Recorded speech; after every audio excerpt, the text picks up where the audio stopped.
La proposta partita dalle regioni nell'ultimo confronto dell'anno con il governo è chiara e riguarda da vicino il mondo della scuola. Proprio i presidenti di regione guidati dal friulano Federica hanno chiesto all'esecutivo di applicare solo l'autosorveglianza di 5 giorni per gli alunni vaccinati e 10 giorni di quarantena in DAD invece contesta alla fine per chi non è vaccinato, e questo nel caso di 2 positività al Covid-19 in una classe. Duplice l'obiettivo: non mandare in tilt Covid point a scuole e famiglie con il rientro dalle vacanze, ma anche favorire l'immunizzazione nella fascia 5-11 anni, peraltro rilanciata a Marghera dalla pediatra padovana Liviana D'Adalta accanto al governatore Zaia. Resta invece la quarantena di 10 giorni per le scuole dell'infanzia con tampone anche nel caso di un solo positivo, richieste sulle quali c'è già un'apertura del governo e di molti sanitari, tra questi Roberto Rigoli, padre del test rapido in Veneto e oggi alla guida dei servizi sociali dell'ULS 2 Trevigiano. Dobbiamo rivedere, anzi devono rivedere il fatto organizzativo a livello ministeriale e anche a livello regionale, quindi probabilmente le regole cambieranno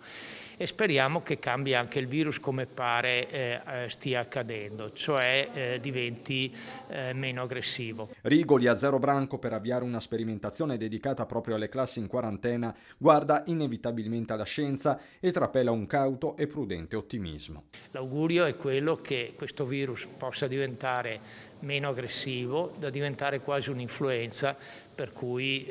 possiamo diciamo diminuire tutto questo ambaradan che è stato messo su. Insomma, ecco, questo è un augurio,